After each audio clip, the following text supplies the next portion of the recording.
Hello. It's been an exciting weekend. Well, it's been an exciting weekend on the autism side of things. So, yeah, that people seem to be really, what is the terminology?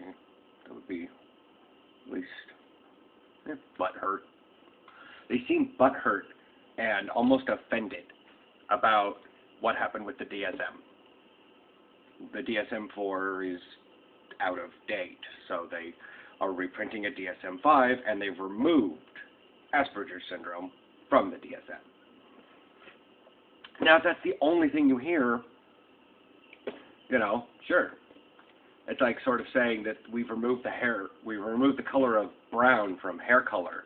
Like, you cannot put it on your, what's your hair color? Blonde, black, gray. And you have to, you feel like you have to pick one, because one thing that you're not. But that's not what it is, And yeah, it is being removed. But it's being removed as its own diagnosis. It's being lumped in with the rest of autism stuff. People hear what they want to hear, so removing Asperger's, they close their mind and go, man, this is a bad thing. Well, no. Removing Asperger's and removing autism by themselves as diagnosis and lumping them together as autism spectrum disorders is really just a reclassification of stuff.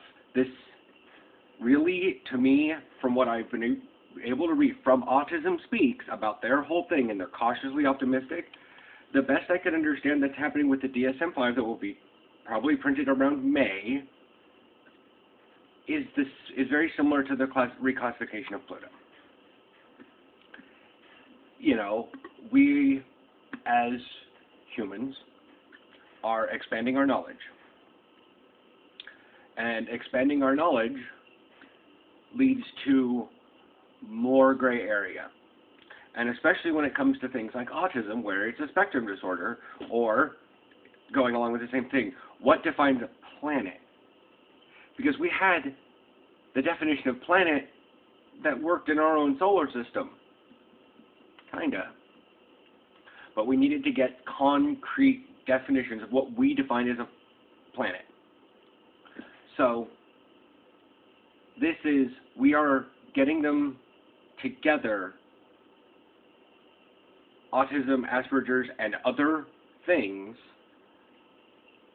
to lump them together. Because while autism may get funding, because it was a separate diagnosis, so you can get government funding for that, you may not get it for Asperger's, or vice versa.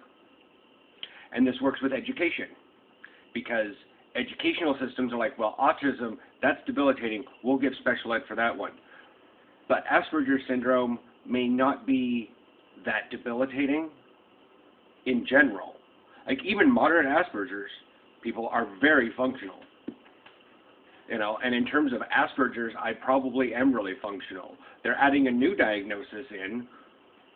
Where'd you go? It is not in this one. This is just about Autism Speaks. But it's the mood thing. DMDD.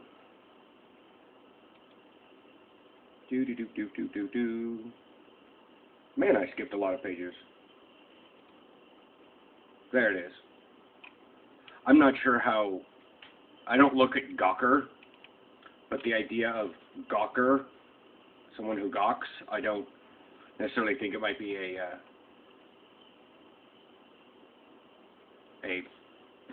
reputable website.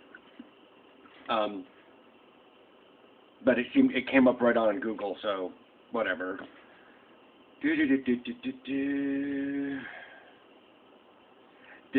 Disruptive mood dysregulation disorder, which the DSM-5 will also add a diagnosis of disruptive mood dysregulation disorder for children older than 6 who show frequent bursts of anger along with chronic irritability. That I could qualify as that. so, with the Asperger syndrome and the highly focused interests, not reading of social cues, social awkwardness, and all that happy jazz, that still applies. I'm not saying that I'm going to, immediately become, not an Aspie anymore. It's just that it's going to have a subtext. It's going to be autism spectrum disorder, and then your little subtitle will be your classification within it. So this is not a bad thing. This actually is a good thing. But people are still butthurt about Pluto. So that's what's going on there.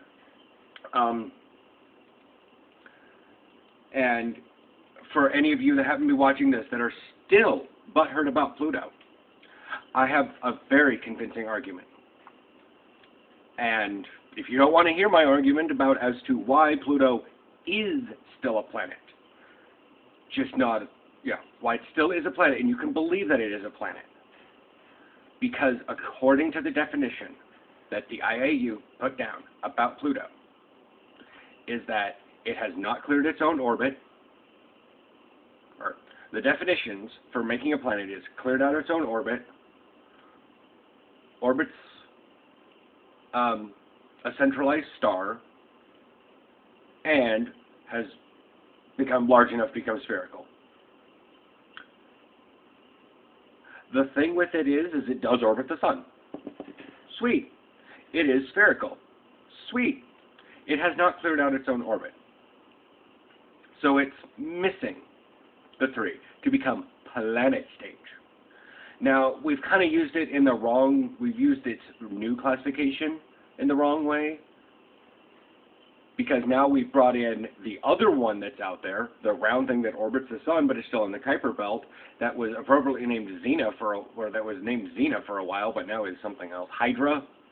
No, that's one of the moons of that. Regardless. But we've also upgraded a very large asteroid, Ceres, in the asteroid belt. It's actually, a little closer to football shaped. It's a little closer to kind of egg-shaped than it is round, but it's still round. Rounder than, what you think of as an asteroid. So, we have Ceres, the other one, number 10. So we have, the idea of 12. Well, those 3 are actually qualified by the rules as a dwarf planet. Well, the word planet's still in there. That's good enough for English majors. But if you want to actually think kind of logically and stuff, humans. We are so tall, we have these proportions. And then you have the little people. Or, I'm going to get flamed if someone finds this one. I don't know. Their scientific definition is dwarf human. So, to all y'all people out there that are still holding that Pluto is not a planet, basically it could be kind of over in Crazy Town derived that you do not think that dwarves are human. Because dwarf is just an adjective, not a noun. It's an adjective describing a noun. Now, Pluto may not be a prime planet, it's a dwarf planet, still a planet. Anyways, so that's that. So hopefully I cleared up some stuff on the DSM-5 and the change there, and really what it all means. There's a lot of scare tactics flying around about it, and I made a little joke about the Pluto thing, and hopefully opened some minds.